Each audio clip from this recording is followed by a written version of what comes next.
He died protecting her, humanity's greatest hero. They say some doors should never be opened. Some names should never be spoken. But temptation whispers louder than reason, and for one man, temptation would lead him into a darkness from which there was no return. His name was Cale, and he had nothing left to lose. No family, no future, only the crushing weight of his failures and the cold ache of loneliness. And then he heard the whispers. The night sky was no longer black. It pulsed with flashes of crimson and violet as enemy dreadnoughts shattered one after another, their carcasses tumbling toward the planet's surface like molten meteors. Each explosion shook the ancient mountains surrounding the citadel, and each tremor reminded Cale of a truth he had been trying to ignore: this was the end. Not just for him. For everyone who still stood behind these marble walls. For Lyra. He gripped the balcony rail, his knuckles pale against the smooth stone etched with alien glyphs. Once, those carvings had meant peace and harmony, 1,000 years of Erinder rule unmarred by war. Now they were just gravestones waiting to happen.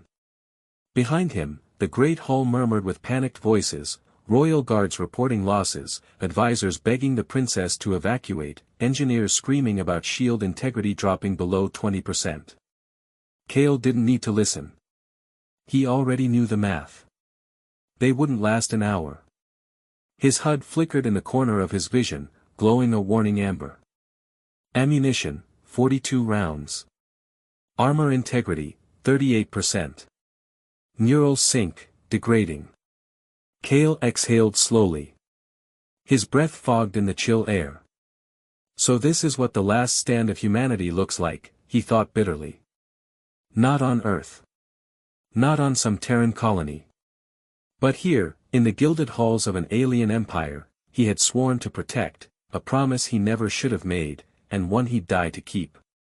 Cale. The voice pulled him back from the void of his thoughts. Soft. Measured. Carrying the weight of 1,000 generations, and yet trembling in a way he had never heard before. He turned. Lyra stood framed by the fractured archway of the citadel doors, starlight bleeding through cracks in the shields behind her.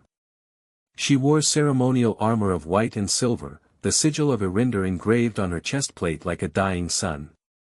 Her dark hair, long as memory, flowed in tangled waves over her pauldrons, and her golden eyes, once fierce enough to command legions, now glimmered with something dangerously close to despair. "You should be in the core chamber," Cale said flatly, checking the charge on his rifle.